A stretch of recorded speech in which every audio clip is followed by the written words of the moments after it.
What's up, guys? What a week it's been. Just been a lot going on. The new motor for this Honda Accord engine swap finally came a couple nights ago, and it was supposed to be here last week on Friday, and then it was Tuesday, and it finally showed up on Wednesday afternoon. But I've had a lot going on, so you're seeing these last couple videos about a week after recording. I had some issues with my PC this week. I went to edit one of these videos at the beginning of this week, and when I went to turn on my PC, it wouldn't turn on. So I'm not sure what's up with it, so I took it to a repair specialist. It sounds like they've got it fixed now, but I haven't been able to actually go pick it up yet. It sounds like it's working. I've had some issues here recently with a lot of my electronics. We've had a lot of storms this summer, and a big storm we had a couple weeks ago, I guess there was a lightning strike or something because it like fried my coffee maker. My TV wouldn't turn on that morning. I had to unplug it to get that to turn on. Thankfully it's working, but then it was about 2 weeks later whenever the computer stopped working. I don't think there was any storms that night, but the repair specialist said that maybe it was dying just because it did see a surge in electricity or something like that. So anyway, guys, we're gonna get started on putting this new motor together and attaching it to the transmission. So like I said, we got the old motor out, we got it separated from the transmission. Today we're getting ready to start putting this together with the transmission, and then hopefully we will be able to drop this back into the car today. My friend Alex that owns this car is going to come up here in a little while and just kind of watch and learn how all this stuff works, and maybe give me a little hand in helping out a little bit. I know we need to get some new parts, such as the gaskets for the catalytic converter, some oil for the transmission and engine and power steering fluid, possibly get a new seal for this axle here. When I popped this off, a lot of fluid came out. It could be just that the oil level was high enough that allowed it to come out around this seal, but I'm just not quite sure. I'm going to check out this seal, make sure I didn't damage it whenever I was popping off that axle, as well as I want to check the rear main seal on this new motor, which is used. They didn't specify the exact mileage, as they usually don't, but it's supposed to be somewhere around 67,000 miles on this motor, I believe. We're going to need to get a new oil filter and possibly some other things for this. I'm just now seeing that they cut all these coolant hoses, which we should be able to replace with the old hoses on the old engine. All this stuff looks like it's in really pretty good shape. I may suggest that we replace some of these hoses just since we're in here. You never know, like these hoses tend to fail with age and time, so while we're in here, it's always a good idea to go ahead and replace those things that are known to fail in time. But it's really going to be up to Alex and, you know, how much money he really wants to spend on this car. So anyway, guys, let's get started.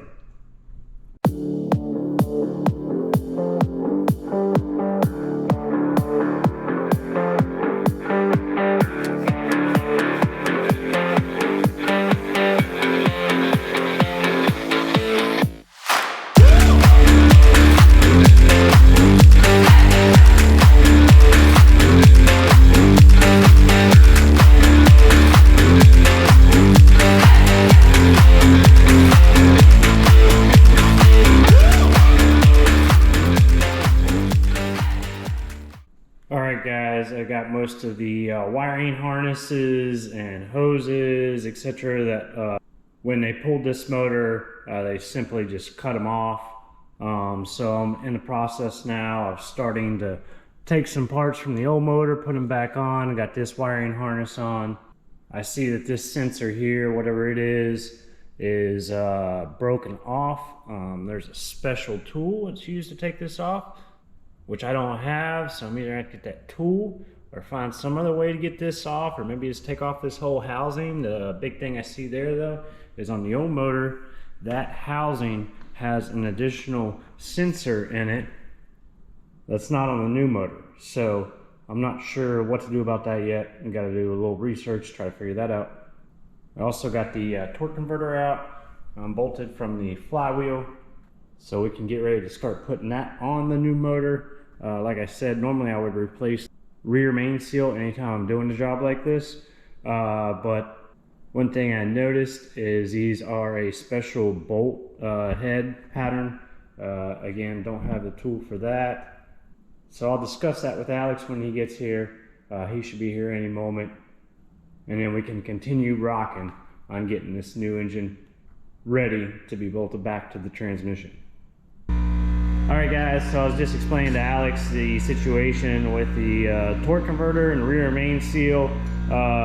Since this engine only has apparently about 65,000 to 70,000 miles on it, we're just gonna leave the rear main seal that's on here and go ahead and put the torque converter back on, because like I said, in order to take this flywheel off, you got to have a special tool, which we don't have, and we're trying to get this thing back together. And really, you know, this seal should last a good while longer. He's only looking to get, you know, a few more years out of this car. He doesn't drive it all the time. But yeah, this old motor should still be good for several tens of thousands of miles before it needs replacement. So we're just going to go ahead and skip that step and get the torque converter back on. All right guys, so we got the new motor on the engine hoist. We're just draining the oil here to make sure everything looks normal, because we took off this air intake here in order to remove the old wiring harness, and but we found something a little odd, very odd. There is like this fluid in this air intake plenum that looks, it's really brown. It almost looks like a anti-seize, or maybe some water with some dirt, or maybe something else. So we are not sure what is going on with this. This is a used motor, so you never know exactly what you're getting with a used motor, but typically speaking, you know, a used motor comes out of maybe something like a crashed car or something like that, and they're supposed to be good, but sometimes they're not. So we're just trying to dig in a little bit further here to see what's going on. Like I said, there was a little bit of surface rust on some of these components. Nothing too concerning or out of the ordinary, I would think, for something that's set out in a field. But the one other thing we did see was the alternator is like locked up, or not completely locked, but very hard to turn.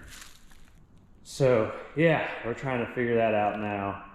But we're gonna finish letting the oil drain out of this, take a look at a couple other things, and hopefully get it bolted up to the transmission. And one other thing here, guys, we got this bolt off. This definitely looks like more like the factory drain plug with the correct steel crush washer. I just pulled out a spark plug to check things out. The spark plugs looked pretty normal. So I went ahead and took this intake plenum and dumped this out. And this does appear to be oil because it is mixing with the other oil. If it was water or something else, it wouldn't mix like this. So maybe this is just a little oil or something that came in through some of the vacuum lines or something like that, and mixed with just a little bit of debris and contaminants from the intake ports. That's my best guess. Everything else looks really clean. So we'll go ahead and put this motor on the transmission. All right guys, we got the new motor up on the engine hoist, getting ready to put it onto the transmission. But first, there's a couple other little things I got to deal with. So we bolted the torque converter to the plate that's behind here, and for whatever reason all these bolts lined up except for one. We had trouble getting that in. I don't know if you can see that. So the torque got really tight. I tried running the bolt from this side into the plate to kind of help cut some threads into that plate. Obviously that's not ideal, but for whatever reason this hole on the torque converter and the plate behind it don't quite line up. There's just a very slight difference. It's probably like a 1/4 millimeter or less. So anyway, I'm gonna take that bolt out and go get a tap to run through here and to try to get this to line up properly. Another thing is, right here, this sensor that came on this new motor is broke off, and so we're gonna have to replace that. Like I mentioned earlier, there's a special tool that's needed for that. But the other thing is there's this plug here, which on the old motor is another sensor right here, and I'm questioning if this sensor is necessary on that motor since it's not on there, but there will be a plug on the wiring harness which could cause error codes. So I'm trying to figure that out, as well as on the front side of the motor there's 2 coolant lines coming off what I believe is probably the thermostat housing here, and on the new motor, which appears to be one of the older generations of this motor, only has 1.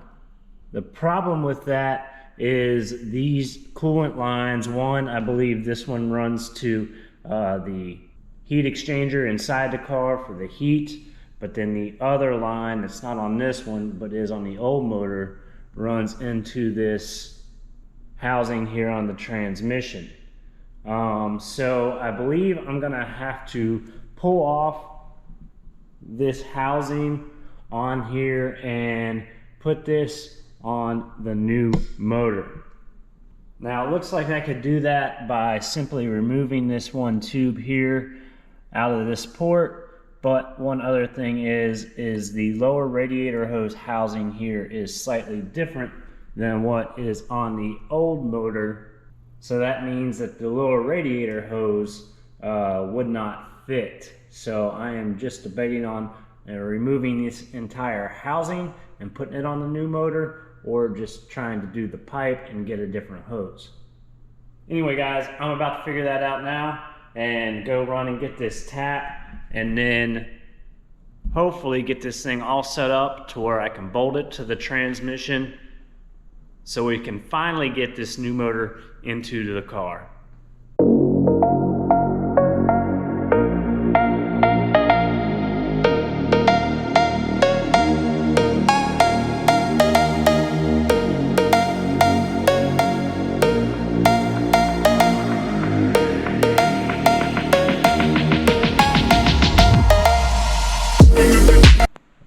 Guys, I got the torque converter tapped and bolted up. I ordered the other gaskets I mentioned.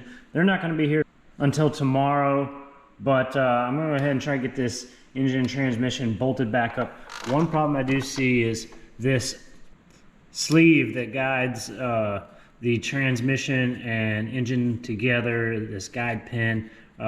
This new motor came with the guide pin in the same hole that the transmission already has one in from the old one.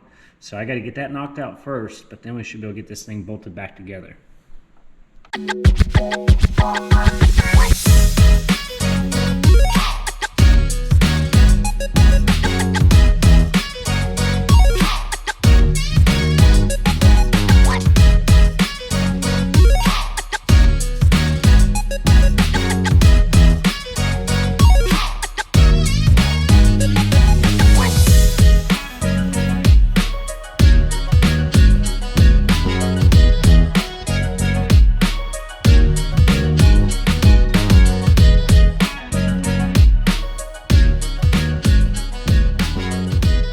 So we got both the thermostats off, and This pattern here on this seal appears to be exactly the same for both. So I'm also going to try and get a new seal for this.